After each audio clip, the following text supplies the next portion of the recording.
Good morning students. अपन पढ़ रहे थे पालमपुर गांव की कहानी।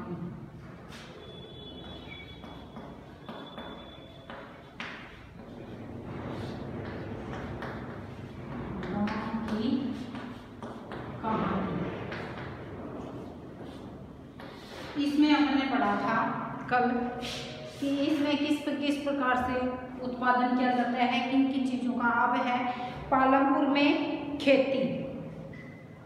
पालमपुर में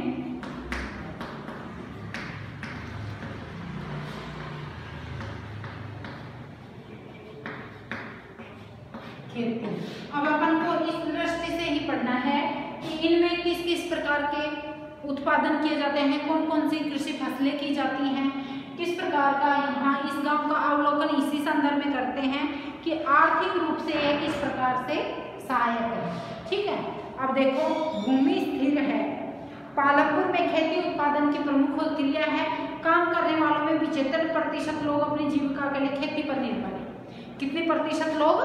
75% लोग कृषि पर ही, कृषि कार्य या खेती कार्य ही करते हैं, कृषि कार्य करते हैं। अब इसका मतलब क्या हुआ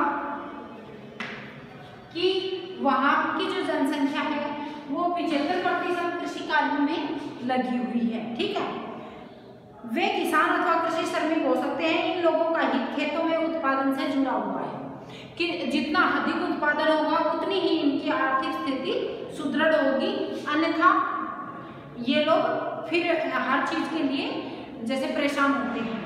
लेकिन याद रखें, कृषि उत्पादन में एक मूलभूत कठिनाई है। खेती में प्रयुक्त भूमि क्षेत्र वस्तुतः स्थिर होता है। पालमपुर में वर्ष 1960 से आज तक जुताई के अंतर्गत भूमि क्षेत्र में कोई विस्तार नहीं हुआ है। उस समय तक गांव की कुछ बंजर भूमि को कृषि योग्य भूमि में बदल दिया गया था। नई भूमि को खेती योग्य बनाकर कृषि उत्पादन को और बढ़ाने की कोई गुंजाइश नहीं है। अब इसमें यह बताया गया है कि देखो इसमें भूमि स्थिर है, ये पॉइंट पढ़ रहे हैं अपन।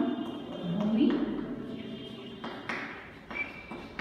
स्थिर है, इसका मतलब क्या हुआ कि इसमें ये बताया गया है कि 1960 से लेकर आज तक वहां पर जितनी भूमि कृषि के लिए थी उपलब्ध उतनी ही भूमि है, उसमें विस्तार नहीं किया गया है।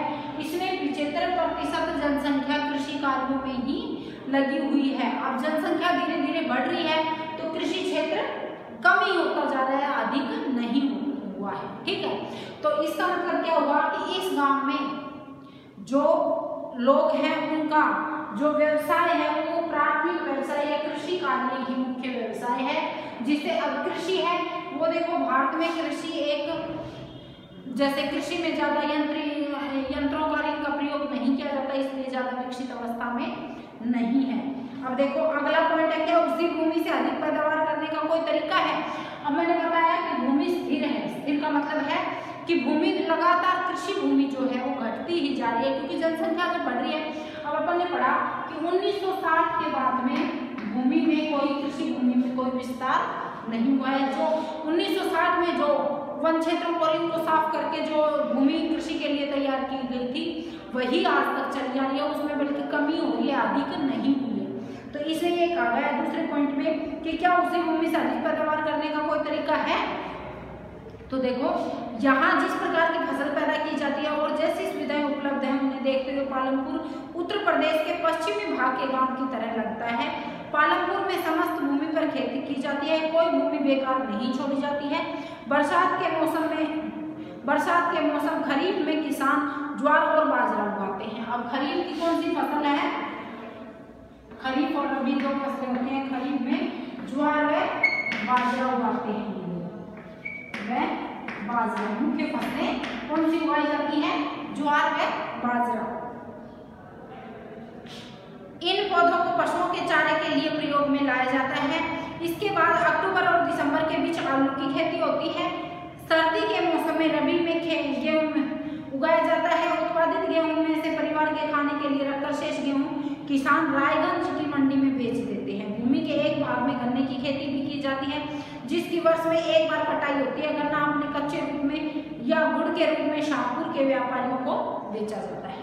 अब देखो, अब अपन ने पढ़ा कि भूमि स्थिर है, कि कृषि के लिए जितनी भूमि सीमित ही भूमि है उसमें अब और बढ़ावा नहीं हो रहा है, लेकिन वहाँ खरीफ की फसल और रबी की फसल कौन सी बोई जाती है? रबी की फसल मुख्यतः गेहूं बोई जाती है, और वहाँ गन्ना भी उत्पादित होता है और आलू जायद फसलों में आलू उगाया जाता है। ठीक है ना। अब गेहूं गन्ना, गेहूं भी जो जैसे खुद के खाने के लिए रखकर पास की मंडी है उसमें बेच दिया जाता है, और गन्ने से शुगर तैयार की जाती है, चीनी उद्योग के लिए कच्चा माल गन्ना है तो वो भी रायगंज की मंडी में बेच दिया जाता है। तो अब इसका मतलब क्या हुआ कि जो भूमि है उसका अधिक से अधिक कृषि कार्य में उपयोग किया जाता है। रबी की फसल, जायद की फसलें और ये खरीफ की फसलें सारी उसमें उगाई जाती हैं, उसमें अधिक से अधिक उत्पादन करने की कोशिश किसान के द्वारा की जाती है। अब आगे है, पालमपुर में एक वर्ष में किसान 3 अलग अलग फसलें इसलिए पैदा कर ले पाते हैं क्योंकि वहाँ सिंचाई की सुविकसित व्यवस्था है। अब अपन ने पढ़ा कि यह यूपी का गांव है पालमपुर। अब यहाँ सिंचाई की उत्तम व्यवस्था होने के कारण साल में 3 फसलें करता है, रबी, खरीफ और जायद की फसलें। ठीक है ना, तीनों फसलें वहाँ उगाई जाती है। पालमपुर में बिजली जल्दी ही आ गई थी, उसका मुख्य प्रभाव यह पड़ा कि सिंचाई की पद्धति ही बदल गई। अब बिजली से पहले तो देखो सिर्फ ये प्राचीन समय में जो कृषि के लिए जो सिंचाई की व्यवस्था विकसित थी वही थी, लेकिन बिजली आने से अब नलकूपों का विकास हो गया, ये यंत्रीकरण हो गया ना, तो इससे अधिक सिंचाई के जो सुविकसित व्यवस्था है वो डेवलप हो गई है।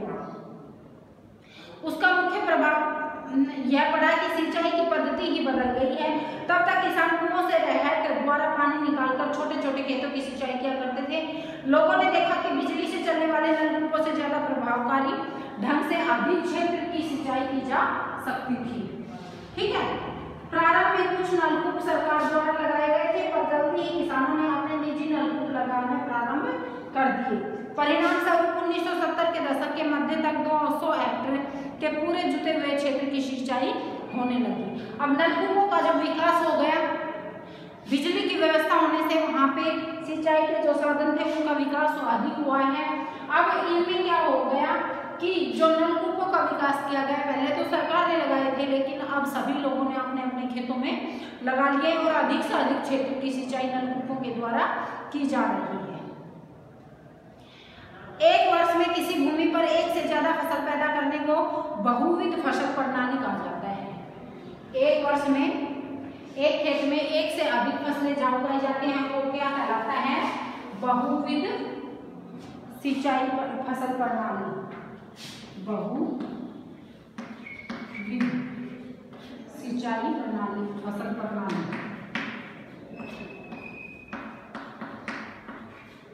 इसमें क्या होता है कि एक वर्ष में किसी भूमि पर एक से ज्यादा फसलें उगाई जाती हैं। अभी अपन ने पढ़ा ना कि इस गांव में खरीफ, रबी और जायद तीनों फसलें, एक वर्ष में 3 फसलें ली जाती हैं, तो इसे बहुविध फसल प्रणाली कहा जाता है। यह भूमि के किसी एक टुकड़े में उपज बढ़ाने की सबसे सामान्य प्रणाली है कि आप देखो भूमि का क्षेत्र तो सीमित है लेकिन उसमें अपन अधिक से अधिक फसल उत्पादन करके उसकी वैल्यू ज्यादा बढ़ा देते हैं। ठीक है। पालमपुर में सभी किसान कम से कम 2 मुख्य फसलें पैदा करते हैं। कई किसान पिछले 15-20 वर्षों से तीसरी फसल के रूप में आलू पैदा करते हैं। ठीक है। अब मुख्य फसलें देखो कौन कौन सी हैं, इसमें गेहूं, बाजरा, गन्ना और आलू। ठीक है। अब गेहूं,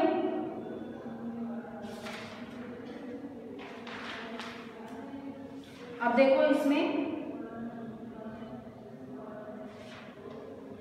आपने देखा कि एक जमीन के टुकड़े से उत्पादन बढ़ाने का एक तरीका बहुविध फसल प्रणाली है, दूसरा तरीका अधिक उपज के लिए खेतों में आधुनिक कृषि विधियों का प्रयोग करना है।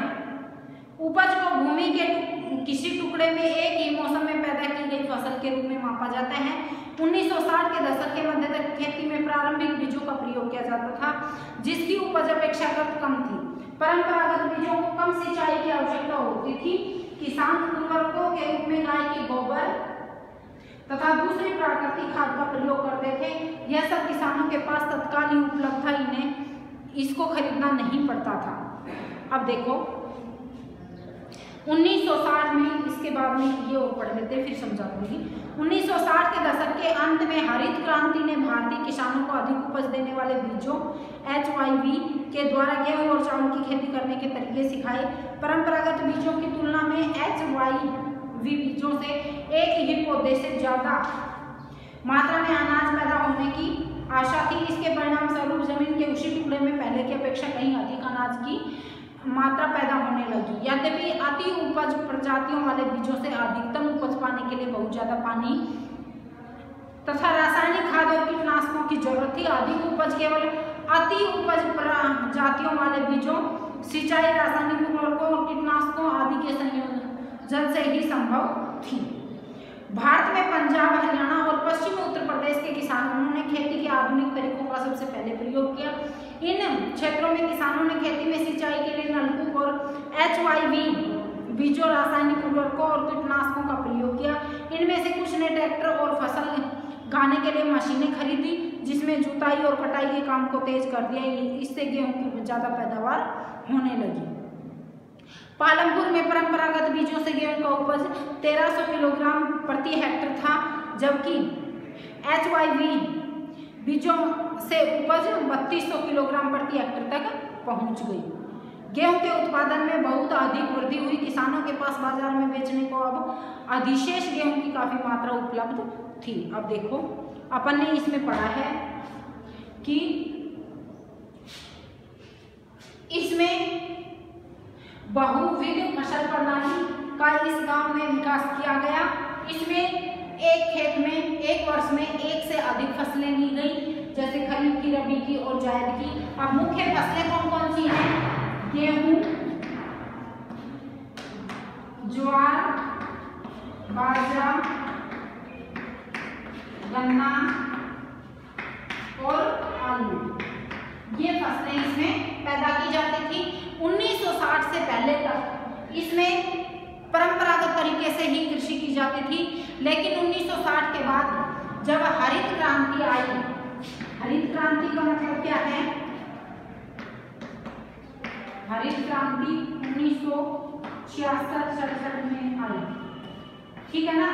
इसमें हरित क्रांति से जो एक भूमि का एक क्षेत्र है उसमें अधिक उत्पादन बढ़ाने के लिए मशीनों का प्रयोग किया जाने लगा। विभिन्न प्रकार के उर्वरकों का, रासायनिक खादों का प्रयोग किया जाने लगा। अच्छी किस्म के बीजों का प्रयोग किया जाने लगा, जिससे कि प्रति हेक्टेयर उत्पादन 3200 किलोग्राम होता था ना, सॉरी 3200 नहीं, 1300 किलोग्राम प्रति हेक्टेयर उत्पादन जहाँ था वहाँ पर 3200 हो गया। 1300 किलोग्राम से बढ़कर एक हेक्टेयर में कितना हो गया? 3200 किलोग्राम प्रति हेक्टेयर, ठीक है। इतना उत्पादन बढ़ गया। अच्छी किस्म के बीजों का प्रयोग किया जाने लगा, अच्छी किस्म को उसका यंत्रीकरण किया जाने लगा, जैसे विभिन्न प्रकार की मशीनों का प्रयोग करके। इसमें एक ही भूमि का तो छोटा ही क्षेत्र था, उसको तो अपन नहीं बढ़ा सकते, लेकिन उसमें यंत्रीकरण करके, उसमें अधिक अच्छे बीजों का, अच्छे कीटनाशकों का प्रयोग करके, अच्छे उर्वरकों का प्रयोग करके, अच्छे रासायनिक खादों का प्रयोग करके उसमें उत्पादन अधिक बढ़ाया गया, जिससे कि वहां पर इतना अधिक उत्पादन होने लगा कि अपने खुद के आवश्यकता के अनुसार इसमें जो कृषक था वो फसलों को बाजार में बेचने भी लगा। इससे व्यापार वाणिज्य भी बढ़ गया, ठीक है। अब देखो इसमें आज अपन ने पढ़ा है पालमपुर में खेती किस प्रकार से की जाती है। भूमि स्थिर है। भूमि स्थिर है का मतलब वहां पर भूमि का भाग जो 1960 में जो भूमि क्षेत्र था, कृषि क्षेत्र था, अब तक भी उतना ही है, बल्कि उससे कम ही हुआ है, क्योंकि जनसंख्या बढ़ रही है और भूमि कम हो रही है। लेकिन उसमें धीरे धीरे उत्पादन 1960 से पहले उसमें उत्पादन कम होता था, लेकिन हरित क्रांति के प्रभाव से जब से हरित क्रांति आई है तब से हरित क्रांति से गेहूं की मुख्य फसलों को मुख्य जैसे उर्वरकों का प्रयोग करके गेहूं की फसल का उत्पादन अधिक बढ़ाया गया। प्रति हेक्टर में 300 किलोग्राम जहां उत्पादन होता था, 1300 किलोग्राम जहां उत्पादन होता था, वहां पर प्रति हेक्टर में 3200 किलोग्राम उत्पादन होने लगा। इससे का क्या प्रभाव था? अच्छे किस्म के बीजों का, अच्छे किस्म के उर्वरकों का, रासायनिक खाद का प्रयोग करके, कीटनाशकों का प्रयोग करके यह उत्पादन अधिक बढ़ाया जाने लगा। ठीक है, बढ़ा, जिससे कि वहां पर जो किसान थे उनको खुद के उपभोग के अलावा उसमें व्यापार के लिए या बेचने के लिए अनाज काफी उत्पादित होने लगा। जो एक्स्ट्रा बचता था उस अनाज को वो मंडी में जाकर बेचने लग गई। ठीक है, अब इसमें अपन पढ़ रहे हैं कि जैसे हरित क्रांति जो अपन ने पढ़ी है कि 1966-67 में आई थी हरित क्रांति भारत में। इसमें जो मुख्य सिंचाई यंत्रों का प्रयोग किया जाने लगा। मैंने बताया ना तुम्हें कि नलकूपों के द्वारा सिंचाई की जाने लगी, जिससे अधिक क्षेत्र में बिजली का विकास किया जाने लगा और अधिक क्षेत्र में यह जो सिंचाई की व्यवस्था थी वो होने लगी।